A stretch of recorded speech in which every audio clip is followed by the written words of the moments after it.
warahmatullahi wabarakatuh. Halo teman-teman semua.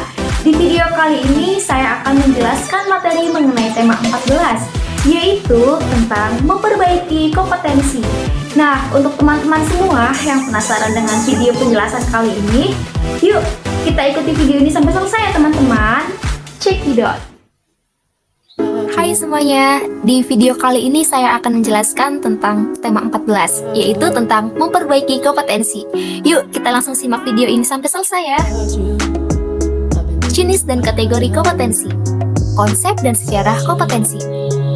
Menurut Lyle Spencer dan Sykes Spencer, kompetensi adalah karakteristik dasar perilaku individu yang berhubungan dengan kriteria acuan efektif dan atau kinerja unggul di dalam pekerjaan atau situasi.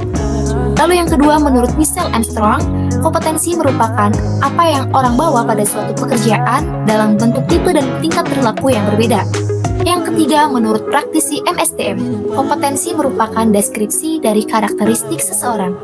Yang keempat, menurut Margaret Gale, kompetensi merupakan menggambarkan dasar pengetahuan dan standar kinerja yang dipersyaratkan agar berhasil menyelesaikan pekerjaan atau memegang suatu jabatan.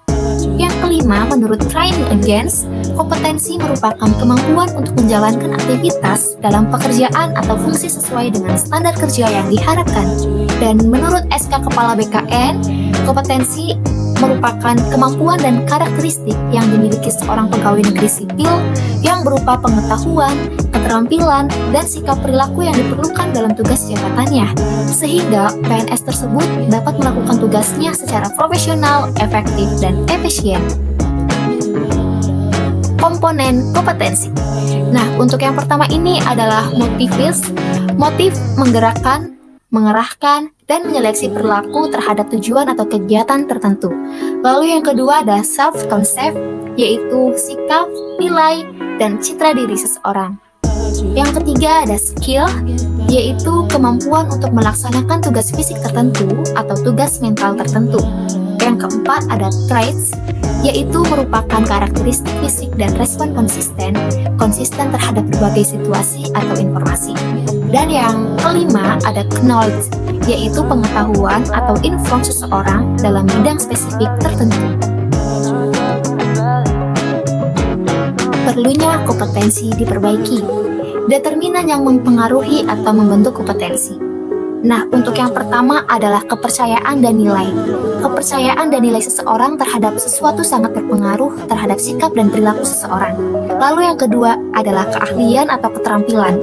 Aspek keahlian atau keterampilan ini memegang peran penting dalam membentuk kompetensi. Lalu poin yang ketiga adalah pengalaman. Pengalaman merupakan elemen penting dalam membentuk penguasaan kompetensi seseorang terhadap tugas. Yang keempat, karakteristik personal. Karakteristik kepribadian seseorang turut berpengaruh terhadap kompetensi seseorang. Poin yang kelima adalah motivasi. Motivasi seseorang terhadap suatu pekerjaan atau aktivitas akan berpengaruh terhadap hasil yang dicapai. Lalu selanjutnya yaitu isu emosional. Hambatan dan blok emosional sering membatasi penguasaan kompetensi. Dan yang terakhir adalah kapasitas intelektual. Kapasitas intelektual seseorang akan berpengaruh terhadap penguasaan kompetensi. Tingkat perbaikan kompetensi.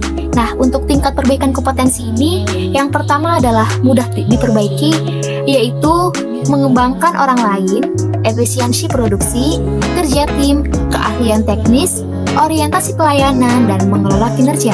Lalu poin yang kedua adalah agak sulit diperbaiki, yaitu orientasi hasil, kualitas keputusan, pengaruh penyelesaian konflik, pemikiran analisis kecerdasan organisasional.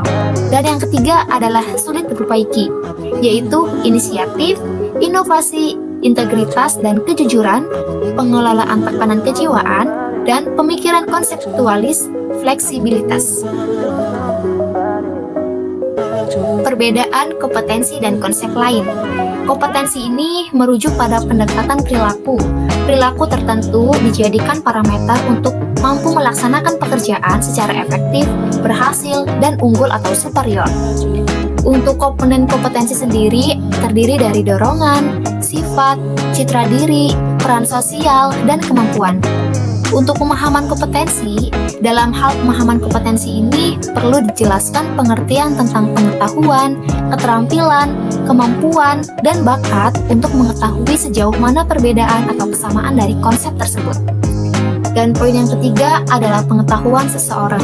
Pengetahuan yang dimiliki seseorang bisa dikategorikan ke dalam dua jenis, yaitu pengetahuan yang disadari dan pengetahuan yang tidak dapat disadari.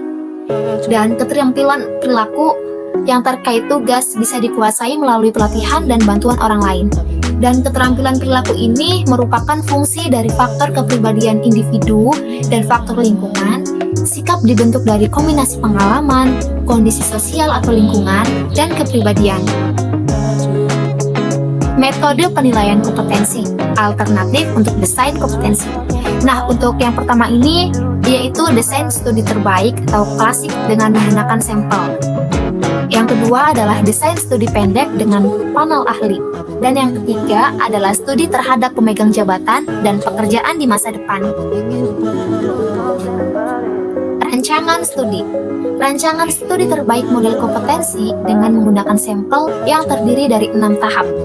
Baik, untuk tahap yang pertama adalah menetapkan kriteria kinerja efektif, lalu mengidentifikasi kriteria sampel, dan yang ketiga mengumpulkan data, yang keempat analisis data dan pengembangan model kompetensi, yang kelima validasi model kompetensi, dan yang keenam mempersiapkan penerapan model kompetensi.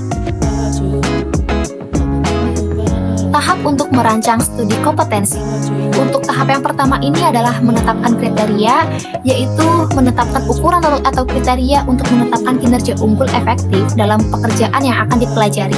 Lalu yang kedua, mengidentifikasi kriteria sampel, yaitu kriteria efektivitas kinerja yang dikembangkan dalam tahap 1 digunakan untuk mengidentifikasi kinerja kelompok, kinerja unggul, dan rata-rata. Lalu tahap yang ketiga adalah metode pengumpulan data bervariasi.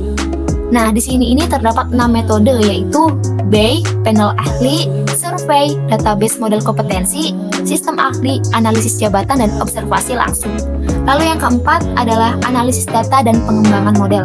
Pada tahap ini, data dan seluruh sumber dianalisis untuk diidentifikasi kompetensi kepribadiannya dan keahlian yang dimiliki seorang pekerja. Lalu tahap yang kelima adalah validasi model kompetensi. Model kompetensi yang diuji dengan melihat jika model disebut dimaksud memprediksikan kinerja dari orang-orang yang dalam kedua kelompok sampel pada waktu yang sama. Dan tahap yang terakhir adalah mempersiapkan penerapan model kompetensi, yaitu apabila model ini telah divalidasi, model kompetensi ini telah dapat digunakan untuk berbagai keperluan.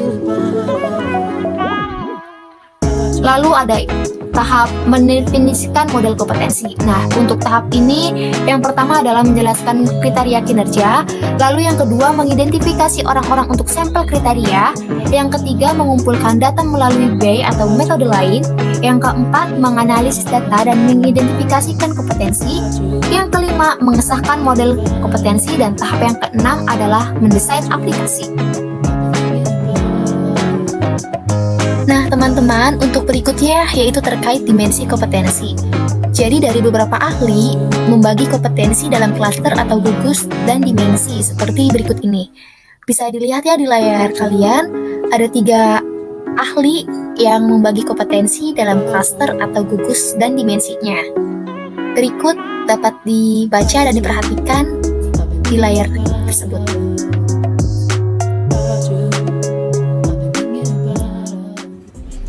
Demikianlah video tema 14 yang dapat saya sampaikan. Semoga video ini bermanfaat untuk kalian semua yang menonton. Jangan lupa subscribe, like, comment, and share. See you di next video ya teman-teman. Wassalamualaikum warahmatullahi wabarakatuh. Bye-bye.